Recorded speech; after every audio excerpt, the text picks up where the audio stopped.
श्री शिवाय नमस्तुभ्यम। हर हर महादेव भक्तों। शिव भक्त मोनिका गुप्ता के एक नए वीडियो में आपका स्वागत है। ये वीडियो मैं आपको 4 उपाय मैं इसमें बताऊंगी आपको। ये 24 अगस्त अष्टमी के लिए है। ये उपाय 24 अगस्त ना भी हो, आप किसी भी अष्टमी को यह उपाय कर सकते हैं। ये चारों उपाय आपके बहुत काम आने वाले हैं। तो चलिए शुरू करते हैं और ध्यान से सुनिएगा आप सारे उपायों को। अगर आपने उपाय अच्छे से नहीं सुने तो आप कुछ भी गलत सलत उपाय कराएंगे। अष्टमी तिथि जो होती है उसमें शहद का बहुत महत्व होता है। शिवलिंग पर शहद का महत्व, अशोक सुंदरी पर शहद का महत्व।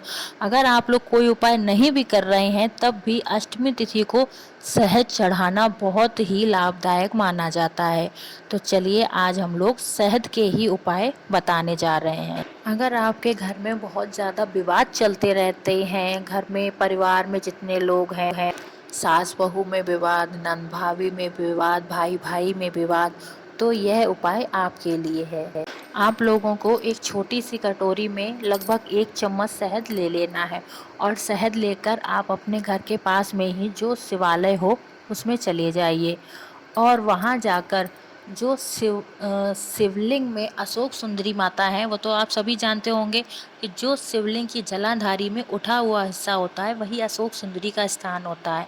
तो जो अशोक सुंदरी वाला स्थान है, शिवलिंग से लेकर जहाँ से पानी नीचे गिरता है वहाँ तक के बीच में आपको 7 बिंदियाँ शहद की छोटी छोटी 7 बिंदियाँ रख देनी है। शहद की 7 बिंदियाँ रख देने के बाद आपको क्या करना है, अपने मन में आप भोले बाबा से जो भी बात करना चाहते हैं, जो भी विवाद, जो भी आपके मन में शंका है, जो भी आप भगवान जी से कहना चाहते हैं, वो अपने मन में आप ये बात भगवान जी से अच्छे से कह दें। उसके बाद इस शहद को आपको एक खाली कटोरी भी लेकर जानी है। उस खाली कटोरी में थोड़ा सा ले लेना है और उस शहद को लेकर आपको सीधे अपने घर चले जाना है। और घर जाने के बाद जो आपका मेन गेट है, मेन गेट के अंदर वाले गेट पर उस शहद से एक छोटी सी बिंदी रख देनी है और बिंदी रखते समय आपको अशोक सुंदरी माता का स्मरण कर लेना है। और जिन भाइयों बहनों के पास शहद नहीं है वो लोग यह उपाय घी से भी कर सकते हैं। चलिए अब बात करते हैं अपने दूसरे उपाय की। ये उपाय भी शहद से ही होगा। इसमें आपको क्या करना है, आपके घर में आपके बच्चे हैं, आपके जो और बहन भाई जो कोई भी हैं, डार्क सर्किल हो गए हैं, अगर ये आंखों के नीचे जो डार्क सर्किल हो जाते हैं या शरीर में कहीं और काले धब्बे हैं, उनके लिए है ये उपाय।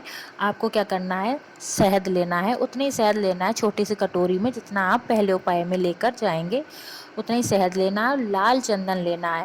लाल चंदन को क्या करना है, आप लोगों को उस चंदन को और शहद को लेकर शिव मंदिर में जाना है। सुबह जाएं या शाम को जाएं, वो आपका मैंने लेकर जाना है। अब ये समझिए, शिवलिंग में कोई ये तो होता नहीं है इधर फेस है उधर बैक है, ऐसा कुछ भी नहीं होता है। लेकिन आप लोगों को अपने मन से ये चीज़ सोच लेनी है कि इधर भोले बाबा का फेस है और पीछे भोले बाबा का बैक साइड है।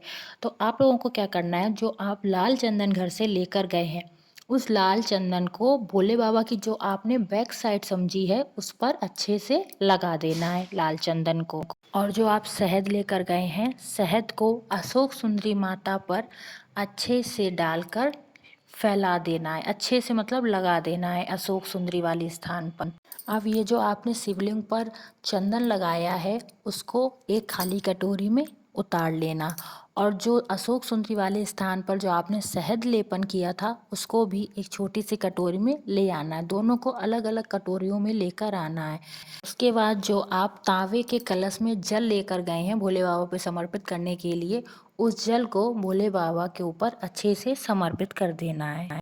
और शिवलिंग पर जल समर्पित करते समय श्री शिवाय नमस्तुभ्यम का अच्छे से ध्यान करते रहना है। अब जो ये आप लाल चंदन लेकर आए हैं शिवलिंग से उतार कर, उसमें थोड़ा सा पानी मिलाकर प्रदोष काल में शाम के समय में जहाँ पर आपके डार्क सर्किल हैं या जहाँ पर भी काले धब्बे हैं वहाँ पर उसको लगा लेना है। और जो आप शहद लेकर आए हैं अशोक सुंदरी वाले स्थान, उसको आँख की किनारी में जिस तरह से काजल लगाते हैं उस तरह से लगाना है। तो यह जो शहद आँख की किनारी पे आप लगाएंगे, यह आपकी जो नज़र कमज़ोर है, आँखों पर चश्मा चढ़ा है, उसके लिए फ़ायदा करेगा। लेकिन लगाना काजल की ही तरह है, ऐसा नहीं करना है कि आपने आँखों के अंदर ही लगा लिया, तो वह आपको नुकसान कर जाएगा। चलिए अब चलते हैं हम लोग अपने शहद के तीसरे उपाय की तरफ। यह उपाय बच्चों के लिए है, जो बच्चे हैं 5 से 6 साल के बच्चे हैं, 7 साल के बच्चे हैं, ज़िद्दी हो रहे हैं, गुस्सैल होते जा रहे हैं, बात नहीं मान रहे हैं, यह उपाय उन बच्चों के लिए है। इस उपाय के लिए आपको 4 से 5 चम्मच शहद की ज़रूरत पड़ेगी। चलिए अब शहद लेकर और जिस बच्चे से आपको यह उपाय करवाना है उस बच्चे को लेकर चले जाइए महादेव के शिवलिंग के पास, और वहाँ जाकर भोले बाबा की शिवलिंग पर उस बच्चे से ही आपको शहद का लेपन करवाना है। और आपको इस बात का ध्यान रखना है कि बच्चे का जो फेस है वो उत्तर दिशा की तरफ होना चाहिए। तो जो आप शहद लेकर गए वो पूरा का पूरा बच्चे के हाथ से ही शिवलिंग पर चढ़वाना है, और उसके हाथ से ही उसका भोले बाबा की शिवलिंग पर लेपन करवाना है।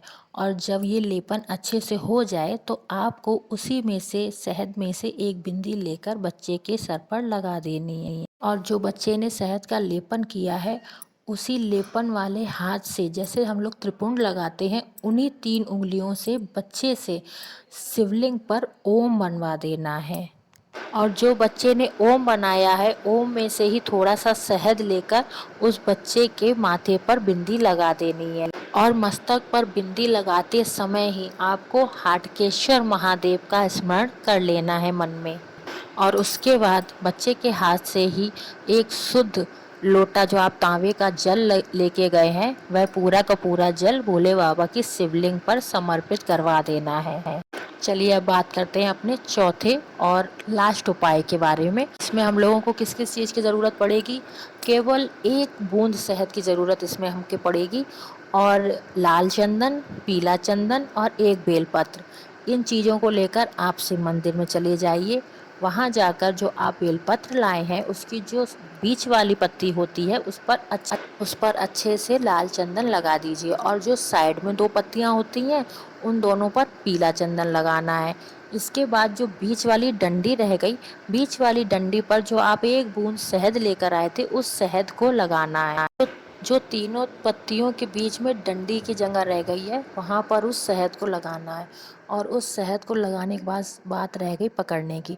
तो पकड़ना क्या, उन 2 उंगलियों से जहाँ पर आपने शहद लगाया है वहीं से पकड़कर आपको शिवलिंग पर जो माता अशोक सुंदरी का स्थान होता है वहाँ पर ही जिस साइड से आपने चंदन और शहद लगाया है उसी साइड से आपको चढ़ाना है अशोक सुंदरी वाले स्थान पर। और याद रखें, आपका फेस उत्तर दिशा की तरफ होना चाहिए। और उसके बाद जो आप 1 लोटा जल लेकर गए हैं उसको अच्छे से भोले बाबा के ऊपर समर्पित कर देना है।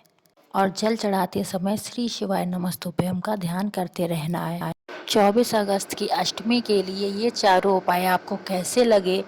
आपको ये उपाय करने हैं, नहीं करने हैं, समझ में आए, नहीं समझ में आए, कुछ पूछना है तो आप लोग कमेंट बॉक्स में ज़रूर पूछें, और हर हर महादेव बोलते रहें। हर हर महादेव।